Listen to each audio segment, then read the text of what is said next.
Durante, quais foram as coisas mais horríveis que você já ouviu ou que você já leu sobre o fato de você ser gorda? Bom, tá preparada para ouvir? Bom, coisas do tipo, quando fiz uma campanha na internet para energético, essas coisas.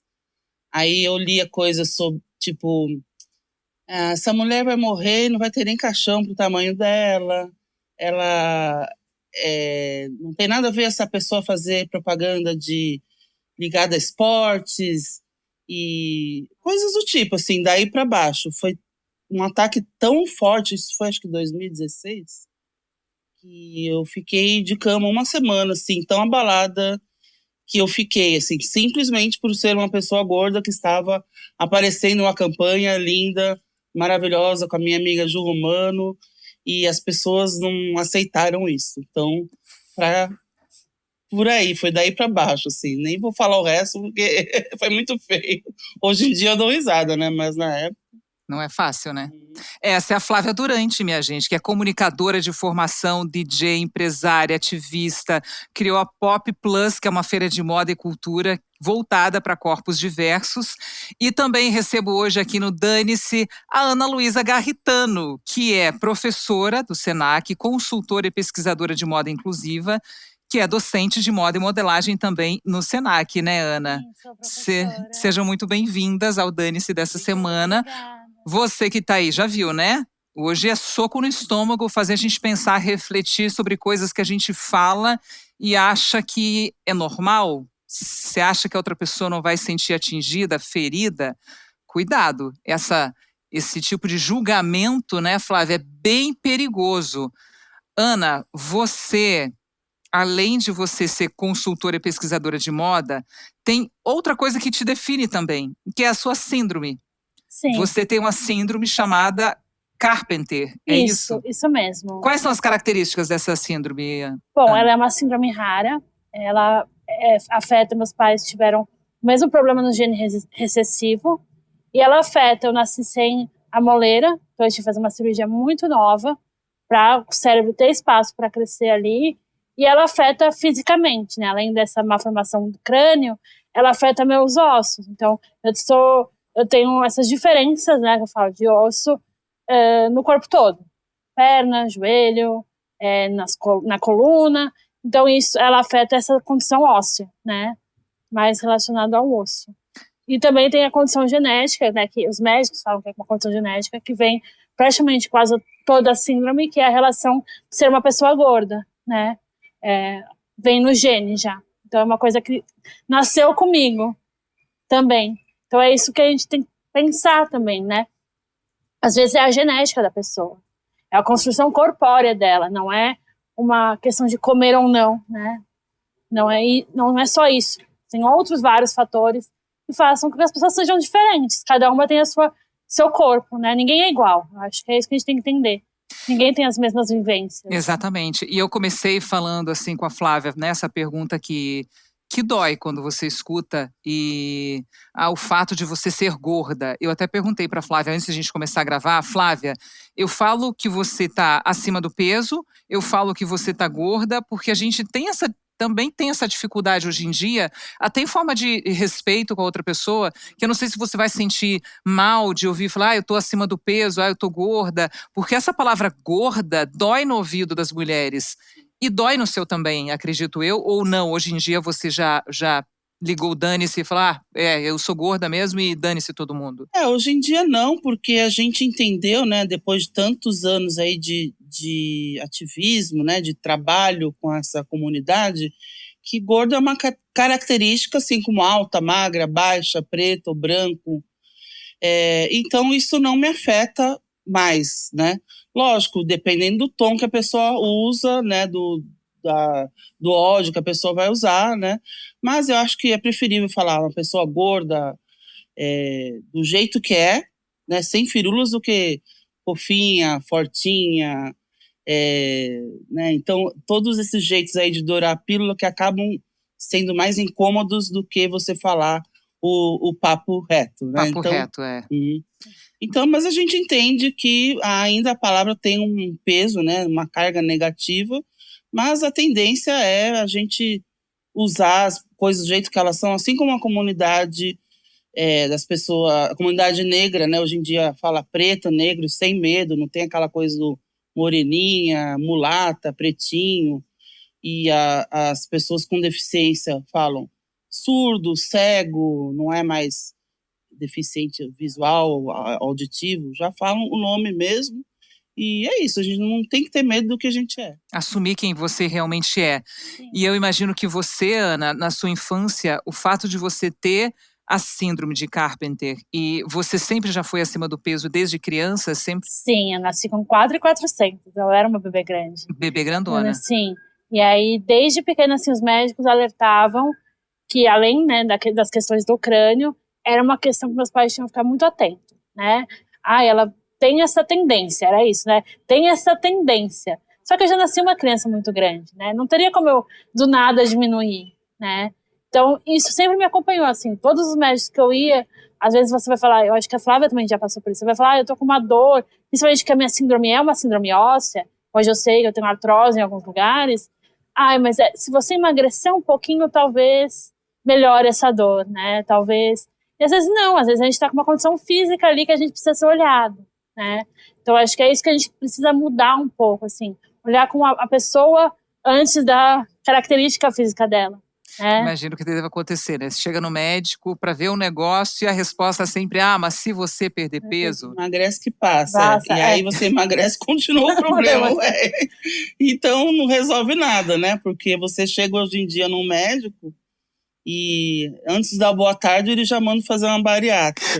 Então não é possível. Você não resolve, né? Então, então, depois de toda a movimentação que a gente tem feito aí nas redes, né? Além do trabalho com moda, eu também tenho um trabalho de ativismo, de diversidade de corpos muito forte. A gente vê uma movimentação, até ontem rolou um summit, né? Para falar de obesidade com mais acolhimento, com mais respeito, e inclusive não se fala nem mais, evita-se falar obeso e obesa, e sim, pessoas com obesidade, a pessoa, o ser humano antes da condição dela, e também entender que não necessariamente pessoas gordas são todas doentes, e que existem possibilidades e tipos de corpos de todos os jeitos, né?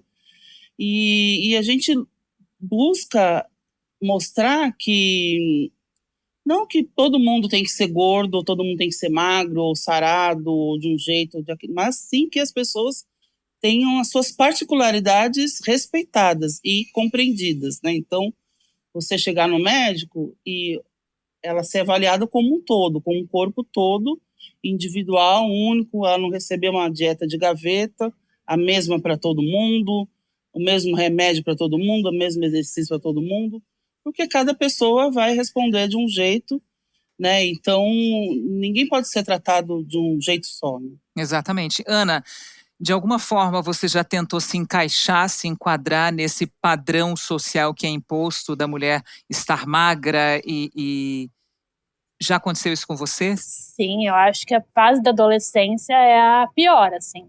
Porque você tá vendo que você ali é diferente praticamente da maioria. Eu me sentia assim.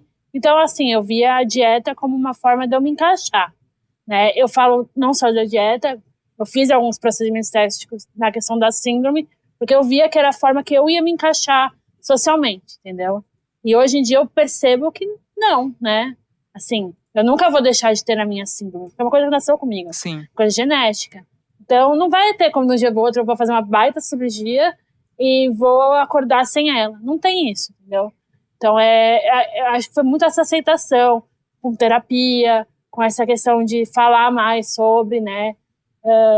Porque não, se a gente for tentar se encaixar, a gente vai viver a nossa vida tentando se encaixar. É a dieta de um dia, da outro, é o remédio que vai te ajudar ali. E aí você não vive, né? Você vive por uma função só. Então, eu acho que a gente acaba sempre sendo imposto a isso, né? Viver várias questões que eu passei, faz essa dieta.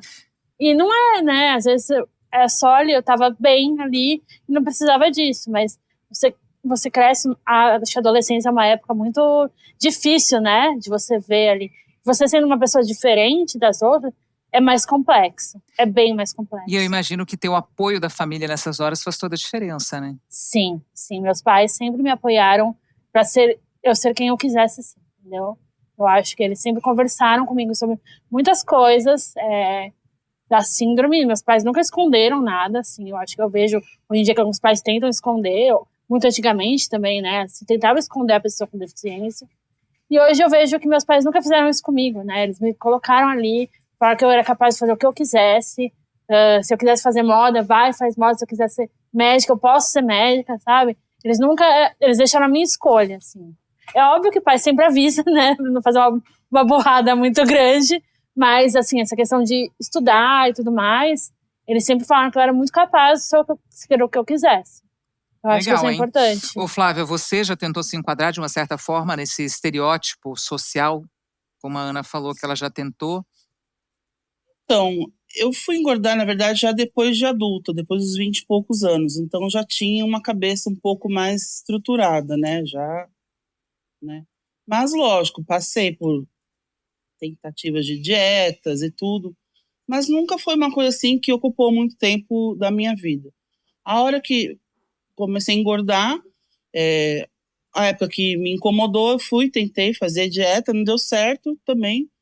Eu pensei, putz, gastei dinheiro com isso à toa, podia ter gastado alguma viagem. Mas, enfim, não era uma coisa que ocupava o principal da minha vida, mas lógico que afeta a gente, né? Porque Sim. Você vai numa loja, não tem roupa do seu tamanho. Você vai nos lugares, as pessoas riem de você. Até quando eu dançava demais no lugar, porque eu sou uma pessoa que sou animada, riam de mim porque eu dançava e eu era gorda. E eu ia tentar fazer um plano de saúde, aí recusavam porque o IMC era alto. Então você mesmo, por mais que você tenha, essa é a grande questão, né, da gordofobia, por mais que você tenha uma autoestima estruturada, o mundo não é preparado para pessoas gordas, pessoas diferentes, fora do padrão. O mundo vai te desestabilizar. Então eu ia para uma loja, voltava triste, eu fiquei sem plano de saúde, porque eu tinha o IMC elevado, e aí tem o paradoxo, né? Porque falo, o gordo tem que cuidar da saúde, mas eu não consegui entrar no plano da saúde. E aí riam de mim na rua, me xingavam na rua, não sei o quê. Então, aí não tem autoestima elevada que aguente, né? Essa porrada da sociedade o tempo todo. Né? Qual foi a situação mais chata que você já passou, por exemplo, entrando numa loja de roupa, assim? Ou coisas recorrentes que você viveu até você resolver abrir o seu negócio? Acho que foi isso mesmo, de ir em lojas e ser maltratada, de aqui não tem nada pro seu tamanho. Às vezes só com um olhar assim, você já... Ai, o que essa gorda tá fazendo aqui? Né? Então, foi isso que até me inspirou a criar o Pop Plus e todo esse movimento que já tem aí 12 anos. Né? Esse olhar torto também te inspirou a trabalhar com moda, Ana? Sim, me inspirou para eu ser uma ativista, né, na causa do PCD e de pessoa gorda, porque é isso, assim, eu ia fazer entrevista de emprego e aí às vezes a pessoa, né, falava que eu não tinha o perfil da marca. Mas o que é esse perfil da marca, entendeu? O que é isso? Eu sei que tem um perfil para você vender, né? Entendo isso, mas para você trabalhar, sendo que eu era formada, eu tinha as mesmas... Sabe tudo de moda, Ana. Sabe tudo de moda.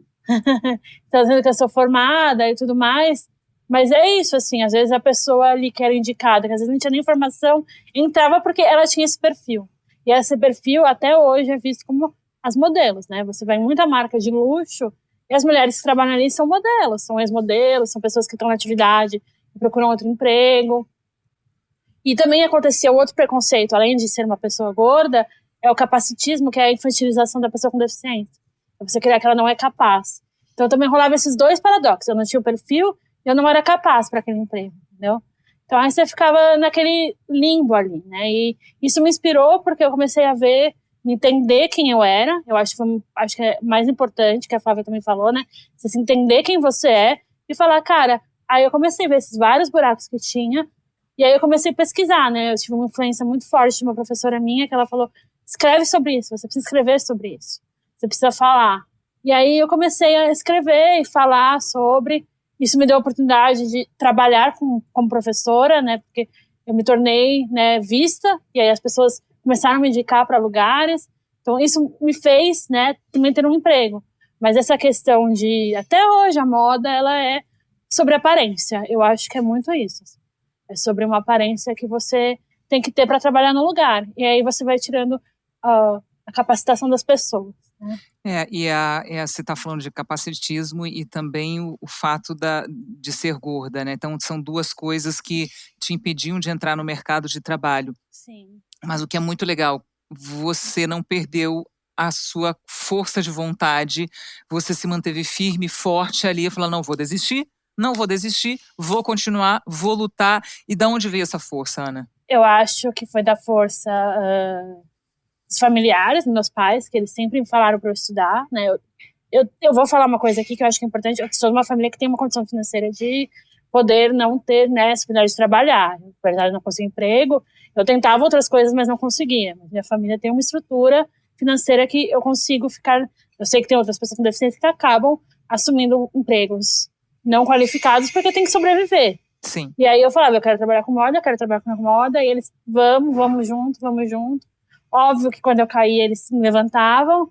Então, acho que foi muito isso. Meus pais, acho ver outras pessoas trabalhando com isso. O Pop Pose eu conheci na época da faculdade. Ver outras ativistas lá fora fazendo esse movimento de moda inclusiva. Eu acho que isso me incentivava muito de falar, eu quero estar ali também. Eu quero mostrar que eu não sou só eu. Tem milhares que vão vir depois de mim. Eu acho que o mais importante, que eu acho que a Flávia também deve pensar, é que não é só sobre a gente. É uma infinidade de pessoas que estão vindo depois da gente. Que a gente quer que elas não passem por aquilo que a gente está passando, né? A gente quer que a empresa não vá olhar o currículo dela e falar, olha, esse currículo é seu mesmo? É meu, entendeu? Então a gente não quer isso. A gente não quer que a pessoa entre numa loja e não tenha o tamanho para ela. E ela saia ali magoada. Tentar, né? A gente fala muito hoje de saúde mental. Não se pensa nisso, né? Nessa saúde mental dessa pessoa que vai numa loja comprar uma peça e ela sai dali como que ela ouviu uma frase que ela não tinha o tamanho dela ali, ela procurou e tentou passar ali, e aí você vai se vendo como errada, né? Eu sou errada. E não, né? A indústria é uma indústria errada. A indústria é uma indústria errada.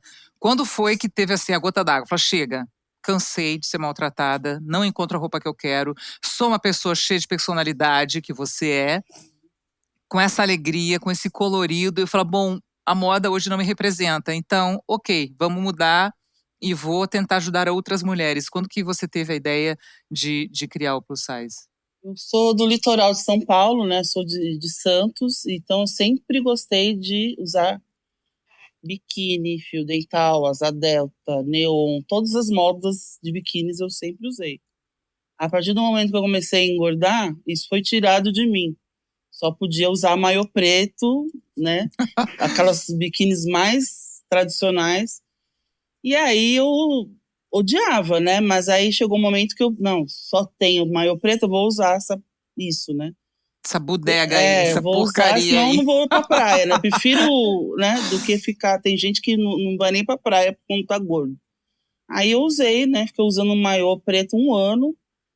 E aí eu, putz, não tem nada a ver comigo, não gosto, odeio, nunca... Aí teve um momento que eu pensei assim, nunca mais vou usar um maiô preto, nunca mais vou deixar de usar, tomar sol na barriga, minha barriga ficou branca, horrorosa, não por ser grande, mas por ter ficado branca. E aí eu pensei, eu vou começar a revender biquínis plus size para as minhas amigas, porque depois eu achei uma fábrica no Guarujá que fazia biquíni plus size. Aí eu catei ali R$500, né, do salário ali de jornalista na época, e investi tudo em biquíni. Comecei a revender para as amigas, no intervalo do trabalho, na redação, em salão de beleza, em casa, na casa das amigas. E aí começou a ter sucesso, né, porque eu pensei, vou aqui investir num negocinho para eu ter um negócio próprio, né, que eu estava começando a ter vontade de ser empreendedora. E aí começou a repercutir, e aí eu pensei, vou fazer em dezembro de 2012, vou fazer um bazar com as amigas para revender os meus biquínis E vou chamar as amigas que já fazem moda plus size, já revendem coisas, para poder começar a criar ali alguma coisa. E aí foi o embrião do Pop Plus, não tinha nem nome ainda, era Bazar Plus Size. E aí foi através desse incômodo, né, dessa imposição da moda, de querer esconder o corpo gordo, né, no verão, no inverno, em qualquer estação, que me deu vontade, né, mesmo nunca tendo estudado moda, nem varejo, nem nada, foi por uma insatisfação minha mesmo que me motivou a criar isso. E aí vem crescendo. E já tem quanto tempo?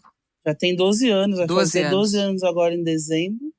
E aí começou desse jeito, né, bem bazar entre amigas, e hoje em dia é o maior evento de moda plus size do mundo, ali na Avenida Paulista, no Clube Homes. Uau! E isso Mais de acontece sempre, todo ano? 4 vezes por ano, Olha aí. ali no Clube Homes, na Paulista, e com cerca de 60 expositores. Já chegamos a 100, mas aí a pandemia deu uma enxugada em tudo, né? A gente teve que fazer um recomeço aí, mas agora a gente está forte, cada vez mais forte. E quantas de novo. pessoas circulam pelo seu Uma bazar? média de 8.000, 10.000 pessoas a cada fim de semana. Então, Ou seja, tem público, né? tem muita muito gente. público. Tem muito público e a gente vive vários momentos, né? A gente vai se adaptando às demandas. O Pop Plus começou com uma pegada bem alternativa, né, aos moldes do... Minha inspiração na época era o Mercado Mundo Mix, né, que existia em São Paulo nos anos 90. E aí, porque eu sempre fui da noite, né, DJ e tudo. E aí a gente foi se adaptando às demandas. A mulher que amadureceu, que foi para o mercado de trabalho, que precisou dar uma palestra, virou chefe. E aí, hoje em dia, a gente tem uma procura muito grande por alfaiataria, roupa para trabalhar, né? Então, hoje o forte é uma moda mais autoral, de qualidade, tecido plano, alfaiataria, e lógico também, sem perder esse meu lado, né? Acaba se guiando muito, né, na minha personalidade, esse lado criativo, autoral, colorido, também, né, para o meu lado noturno também, né? Então tem esses dois lados, o empreendedor, a séria, e o divertido da noite. E o também. divertido da noite. Inclusive, ela é DJ, né? Então tem que ter o divertido da noite também. É quase um festival, né? Sim, é quase um festival. Ali, sim. Essa mulher é um festival completo, né? Ela é um festival tem completo. Dança, né, a gente pode expor coisas que quem quiser dançar e se sentir livre. É um lugar para convidar. Todo mundo é bem-vindo. Tem pocket shows, DJs também. E eu acho que é um dos primeiros eventos que eu vi também, como eu trabalho nessa questão da pessoa com deficiência, que é um lugar inclusivo, né? Tem elevador, tem aquele mapa no começo, para a pessoa se localizar. Então tem muita essa preocupação. Quando né? que vai acontecer a próxima edição? O próximo agora é 15 e 16 de junho. Junho, 15 e 16 de junho. Então quem é de São Paulo, fica a dica convidado. aí, convidado para participar. Ô, Ana, você como professora de moda, como que você percebe dentro de sala de aula, ou como você prepara os seus alunos, quando chega nessa questão da moda versus imposição social versus moda plus size? Assim, você acha que já tem uma consciência até de dentro das escolas que estão educando esses novos estilistas e produtores de modas do futuro próximo a pensar numa moda mais inclusiva, de trazer mais pessoas e representar essa moda plus size? Sim, a gente vê muito aluno vindo querendo fazer roupa para você mesmo, né, principalmente na área da modelagem. Então a gente tem uma questão, muitos dos alunos quererem se expressar e produzirem a sua própria roupa na área da modelagem. Eu acho que na área da produção e estilo a gente começa a ver, né, essa questão dos alunos se importarem em falar. Eu acho que a escola se tornou um lugar muito diverso, né, muito bem-vindo, né? Todo mundo é muito bem-vindo na moda. É óbvio que a indústria ainda precisa mudar muito, né? Eu acho que os alunos, eles vêm muito com essa vontade, eu me vejo muito nesse aluno também, com essa vontade, só que quando chega na indústria, a indústria ainda está ali, né, meio atrasada. Então a gente chega com alunos falando, eu vou então empreender, né? A gente lá no Senac tem essa questão de empreender, a gente dá essa força, porque é difícil, né? É difícil. A moda tem toda essa questão histórica com o corpo, né? Então a gente tem épocas que ser gordo, né, era ok, ter um corpo mais curvilíneo, mais com os espartilhos e tudo mais, corsês, era ok, né? Agora que a gente vê essa mudança, né? Agora eu falo, já tem um tempo, mas desse corpo mais magro, né? Então, eu vejo que a indústria ela ainda está atrasada, né? Se a gente for falar. Porque, por exemplo, né? Se a gente sair hoje e ir num shopping, não vai ter roupa, né? Muito pouco. Então, eu vejo esses alunos muito com essa força de querer mudar a indústria. É óbvio que, em alguns casos, vai para frente, né? Mas quando você chega no emprego, eu acho que a gente é muito podado, né? A gente tem que se encaixar ali. E não é uma coisa que a gente vê na escola, né? A escola é um lugar livre para você criar, né? Eu acho que a gente está, principalmente agora, a gente está conversando mais como que a gente vai fazer, né, agora as modelagens. Antigamente era, vou falar no Senac, era o padrão francês que a gente reproduzia. E o padrão francês é o corpo francês. Não tem nenhum corpo brasileiro, né? Quando o Senac ele tira essa apostila de corpo francês, a gente vai conversar sobre o corpo diverso brasileiro. E são tão diversos, né? Nossa Senhora. Tem um estudo do Senai Ticket que ele fez, né, análise de mais de 7 mil corpos de todo o Brasil, fez uma tabela. Então, mas isso aí é muito devagar, né? Tem quase 10 anos. Algumas marcas implementaram, outras tentaram implementar, mas precisa dessa conversa, né? Eu acho que a gente não tem essa conversa com quem comanda, né? Porque quem comanda ainda são os mesmos. Tá acomodado, né? Tá acomodado, são os mesmos. Mexer, já né? tá vendendo o suficiente assim, por que eu vou mexer nisso, né? Então, eu acho que é isso, assim, eu acho que na escola a gente tem alunos muito engajados, né? E aí quando chega nessa indústria, você vai ver que não é bem assim, né? E a gente precisa mudar essa indústria. Com certeza. Agora, a Ana está falando aqui dessa mudança, né, de padrões, dessa necessidade de mudança na indústria. Mas, Flávia, quando foi que começou esse ódio com o corpo gordo? Assim, historicamente falando, quando que a gente começou a odiar o corpo gordo a ponto de xingar na rua ou xingar nas redes sociais? Bom, eu acho que, como a Ana falou, tem vários momentos, né, de construção aí, de aceitação de beleza, de imagem. Tem décadas que o corpo gordo, volumoso era mais aceito. Hoje em dia está numa fase... A gente viu um respiro aí de parecer que ia dar uma melhorada, mas agora acho que decaiu de novo. Então, o que ajudou muito a construir esse padrão foi a questão do IMC, né? Quando Índice de massa... índice de massa corpórea, né? Que é um padrão aí do século XIX, né?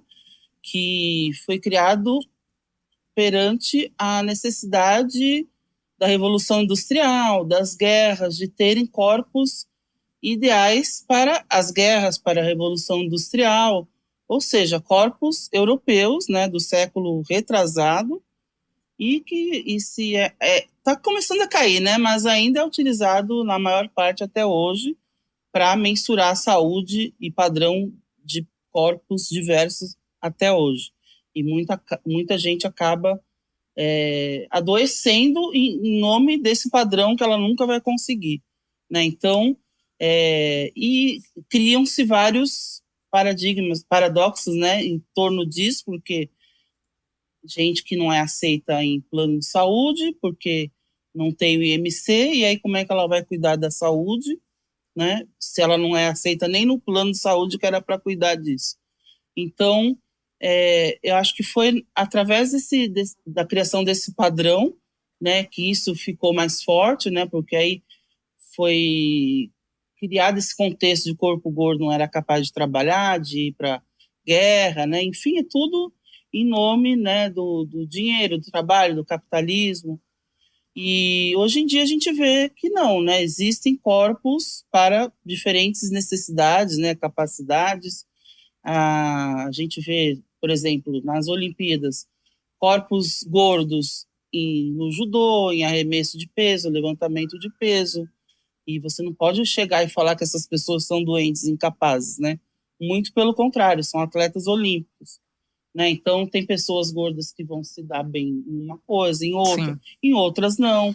Elas também têm o direito de serem doentes e não querer fazer atividade física, mas você tem que dar o respaldo para elas serem tratadas como seres humanos, e isso não é o que acontece, né? Então, o que é a gordofobia? A gente está vendo ainda a ponta do iceberg, né? A gente acha que gordofobia é só ser xingado na internet, ou pessoalmente, ou não ter roupa, mas toda a estrutura da gordofobia é muito mais profunda, né? De você ser excluído de um processo de trabalho, ou de um concurso público, porque você não tem o IMC mínimo, você ir não ter estrutura para você trabalhar uma cadeira, e porque você não tem o tamanho adequado para você, não ter uniforme de trabalho, você ser preterido num relacionamento porque você é gorda ou gordo e a pessoa não quer te assumir perante a família e os amigos, e o mais no transporte público, no coletivo, né, de você às vezes ter que pagar 2 passagens para você usar uma poltrona. Tem isso? Tem. Tá tendo discussão de proibir isso, mas é obrigatório a pessoa gorda pagar 2 passagens para ela poder ir num avião ou no ônibus. E na catraca também, né? Por que não fazem catracas mais largas e confortáveis para todo mundo passar? Em algumas cidades o gordo pode descer pela frente. Mas eu acredito que isso é uma forma de apartheid, né? Sim. Por que não faz uma catraca para todo mundo passar Uhum. junto? E uma questão que é gravíssima, para mim, acho que é a fundamental, né, da discussão, que é a gordofobia médica, né? Da pessoa, o gordo tem que cuidar da saúde. Aí ele vai, acontece igual o menino que morreu no começo do ano passado, o Vitor, que ele passou mal e aí a ambulância do SAMU foi buscar ele e não conseguiu lugar nenhum para internar porque não tinha maca, não tinha lugar adequado. Ele morreu no chão da ambulância do hospital, assim, uma coisa horrorosa, porque não tinha nenhum lugar que suportasse o corpo dele. O gordo tem que cuidar da saúde. Ele vai e não tem o aparelho para aferir a pressão do tamanho do braço dele. Ele vai na clínica, o médico trata ele igual lixo. Você não vai nem passar da porta, que você parece um elefante. Isso são relatos que eu recebi quando fui fazer artigo sobre esse assunto. Não estou nada inventando da minha cabeça. Você não vai passar da porta porque você está um elefante. Se você continuar gorda desse jeito, seu marido não vai querer transar com você.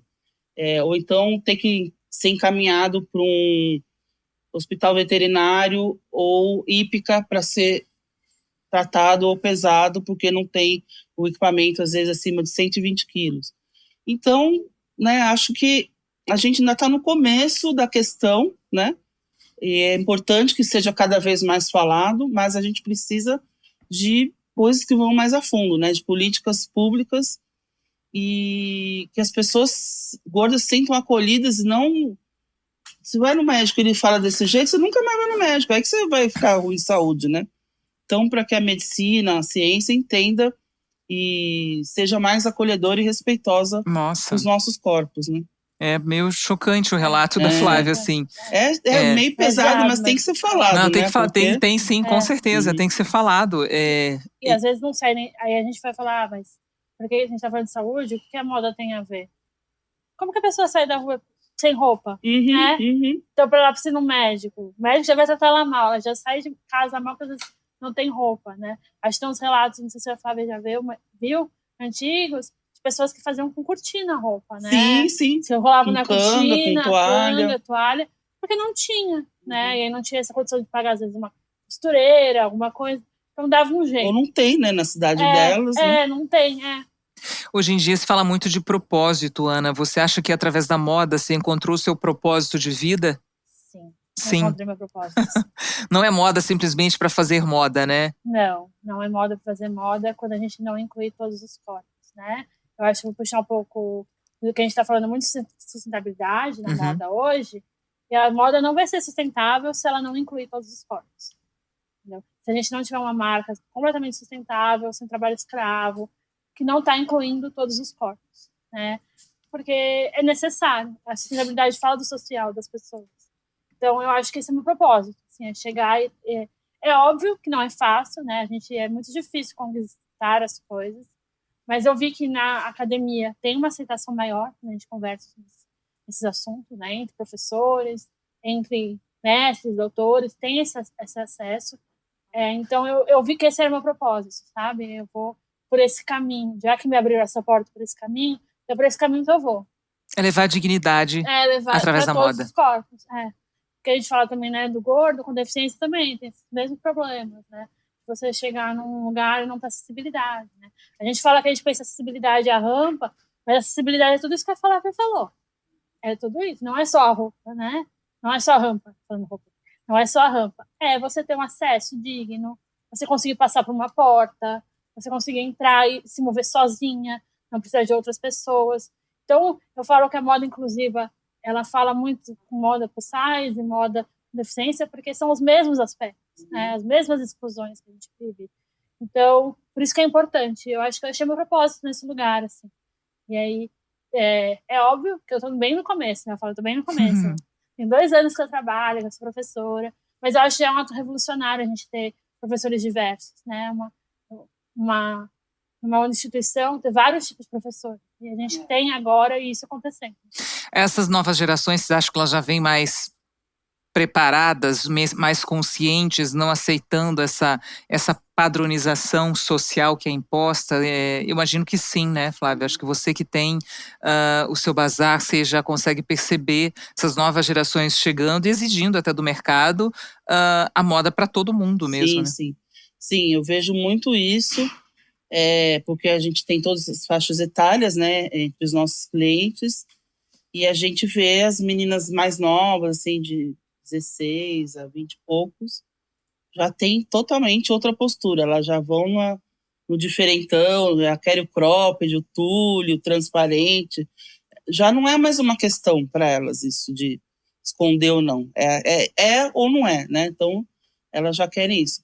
A faixa intermediária, assim, dos 30, ainda tem uma dúvida ali, né? Tá começando a se interessar.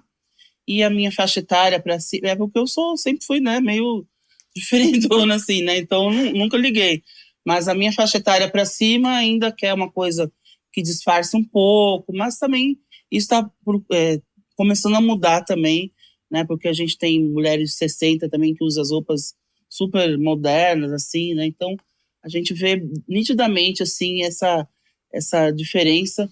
E eu sou muito otimista, assim, com as futuras gerações, porque elas estão dispostas a mudar, mas isso só vai mudar de vez mesmo quando elas chegarem às cabeças, né, nas direções, nas coordenadorias, para que essa estrutura mude de vez, né, não só na ponta ali.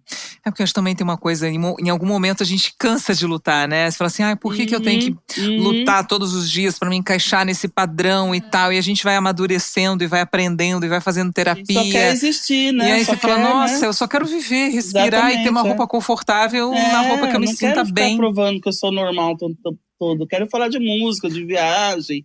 Não quero provar que eu sou normal. Eu já aceitei que eu não sou normal. Então, assim, eu já aceitei pra mim que eu não sou normal. Então, não tenho que provar nada pra ninguém. Exatamente. Eu acho que assim, você sai, eu acho que a Flávia tem muito disso.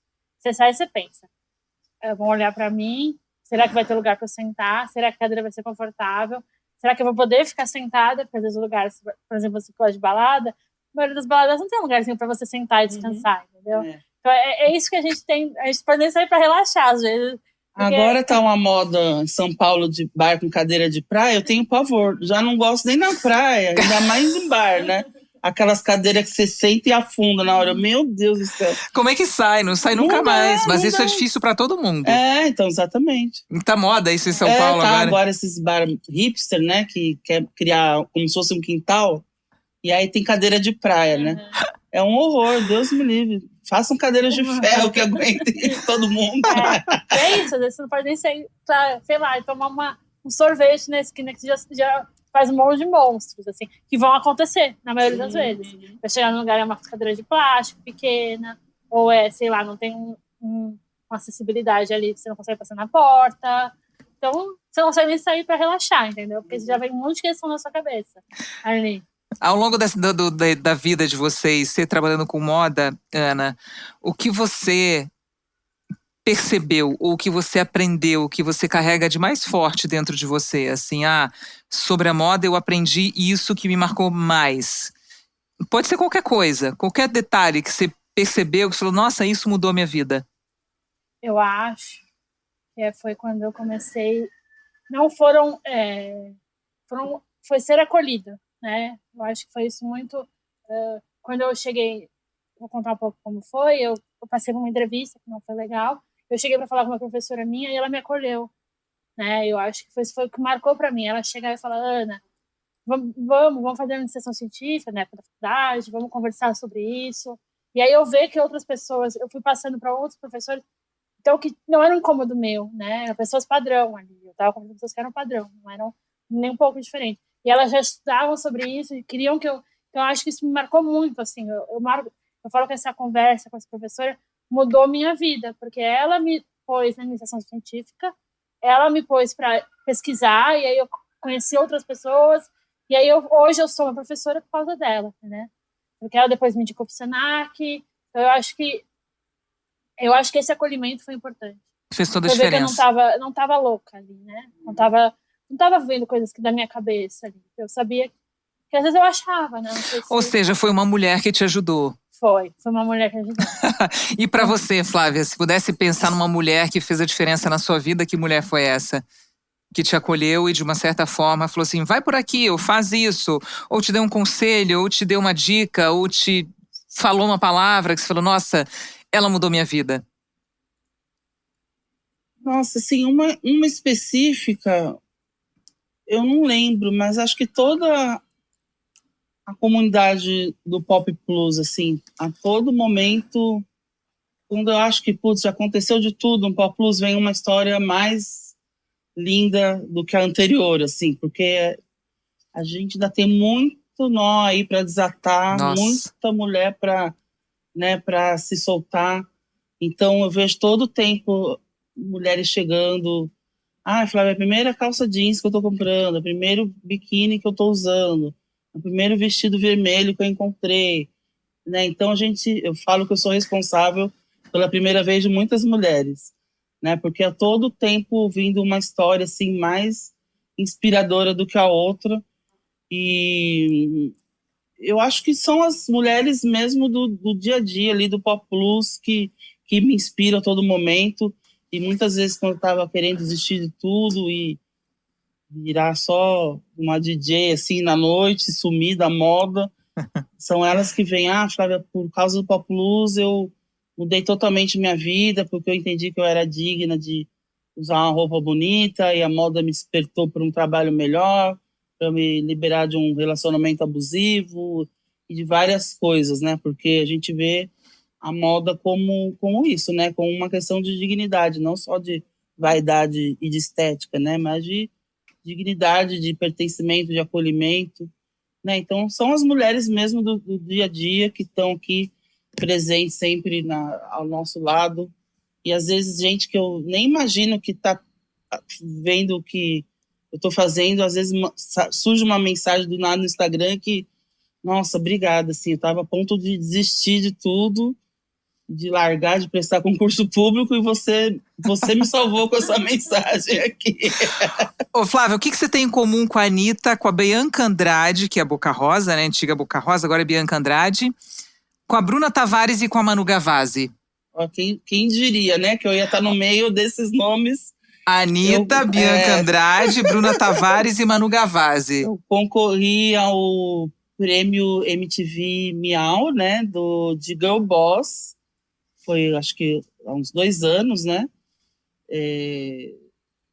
Eles têm um concurso, né? O MTV de melhores do ano e tal. E eu simplesmente ali, poderosíssima no meio da Anitta, da Manu Gavassi e de todos esses nomes. E me senti muito contemplada, né? Lógico que eu perdi de lavada, né? Porque o meu fandom é grande, mas não é tanto. Mas eu me senti muito feliz e contemplada de estar ali no meio dessas mulheres tão poderosas. E é sinal que o meu trabalho está reverberando e fazendo a diferença na vida de muita gente. Exatamente. Esse era celebrava os favoritos da cultura pop, né? Com a música, entretenimento, universo digital da geração millennial, que é essa nova mesmo. Geração que vem aí com tudo. Tinha uma geração mais antiga ali, de penetra ali, representando as 40 mais ali. Que estavam ali. Mas eu acho que você pode ser mais velha, mas você tá muito no jovem hoje. Ah, sim. Essa questão de querer mudar, que a gente já conversou, né? Você acha que você rejuvenesceu depois que você encontrou seu propósito? Você acha que você rejuvenesceu internamente e externamente também, usando o que você tem vontade de usar? Sim. Porque eu vejo fotos minhas de 15 anos atrás e eu vejo, nossa, parece que eu sou mais velha do que eu sou hoje. E aí hoje eu me olho no espelho e vejo, não, agora eu estou passando exatamente quem eu sou, quem eu gostaria de passar e o que eu gostaria de usar, e não só o que tinha na loja ali do meu tamanho, né? Então, a moda também diz muito a isso, né? De você comunicar quem você é. E para a pessoa gorda isso foi tolhido todas essas décadas, né? Então faz muito sentido, sim. Gente, essa fala dela aqui agora merece um like. Merece seu like aí no vídeo, olha. Dê um like, compartilhe. Merece um like, merece um comentário. Porque realmente é exatamente o que você falou. Como a moda tá ali não só para vestir, mas para mostrar quem você realmente é, né? A sua personalidade. Independente de ser um corpo magro ou de ser um corpo gordo, a moda fala, né? E os corpos gordos também querem falar. Sim. Também querem mostrar. E uma coisa que eu falo até no meu TEDx ali que você viu. Que quando eu ia fazer compras de roupa, eu só conseguia achar roupa em seção masculina, de grávidas ou de senhoras, né? Então, aí por isso que eu vejo fotos minhas dessa época, eu não me reconheço, né? Então, hoje em dia não, eu tô do jeito que eu sempre quis ter, né? Então, uma roupa estampada, uma calça rasgada, uma camiseta de banda, tudo confortável, eu não uso mais cinta, não uso nada para me espremer, nem nada. Nem sutiã eu uso mais. Então, eu quero estar totalmente confortável e estilosa também, né? Porque eu quero estar bonita, alinhada, de acordo com a linguagem do lugar. E é isso. Nem mais, nem menos. Duas mulheres lindas, felizes e realizadas através da moda. Bom, estamos no boteco. Aqui embaixo do copo de vocês, aqui ó, tem 2 bolachas e tem frases. Queria que você escolhesse uma dessas bolachas, Ana, que você lesse a frase do Dane-se e que você comentasse essa frase. Pode pegar qualquer uma, vira e lê atrás pra gente. Dane-se o medo, eu vou em frente. Não, acho que essa frase retrata muito quem eu sou, né? Dane-se o medo, dane-se o preconceito. Eu vou ali em frente enfrentar, né? Eu vou, mais um dia vai ser, né? Hoje conquistando lugares, eu acho que é isso. Com medo mesmo, ansiedade, né? Com medo do que vão falar, como parecer, como vai ser, mas eu vou em frente. Dane-se mesmo. Arrasou. E a sua frase, Flávia? A minha é: o tempo e o dane-se são 2 soluções para quase tudo na vida. Olha, eu quero dizer que esse foi o podcast mais chique que eu já tive, né, como a gente conversa. E realmente, o tempo diz tudo. Às vezes a gente está muito à frente do nosso tempo, às vezes a gente está com um time um pouco atrasado, mas o tempo, né, você tem que ter paciência, porque às vezes você acha que você está sendo considerada louca, né? Quando eu comecei o Pop Plus ali, isso aí não vai dar certo, não sei o quê. E hoje em dia todo mundo está com essa pauta da moda inclusiva, do body positive, da moda plus size, né? Então o tempo disse que eu estava certa. Lógico, não fiz nada sozinha. Outras blogueiras da época, outras marcas também que apostaram nesse mercado e hoje em dia estão aí até hoje. Então, eu adorei essa frase, gostei muito. Meninas, obrigada, viu? Por terem aceitado o meu convite, Obrigada, Flávia. Prazer te conhecer, Ana. Obrigada. Também. Prazer te conhecer pessoalmente. Obrigada. Mais sucesso pra vocês, sorte. Obrigada. Pra nós, né? Pra nós todas, né? Adorei. E pra você que tá aí assistindo a gente, muito obrigada pela sua companhia. Espero que você tenha dado já o seu like. Comenta aqui embaixo o nosso vídeo, compartilha com as suas amigas, porque essa mensagem precisa chegar a muitas mulheres, sejam elas magras ou gordas, não importa. A gente tem que combater o preconceito sempre. E a gente conta com a sua ajuda pra isso. Então, muito obrigada e até o próximo Dane-se na semana que vem. Um beijo pra você.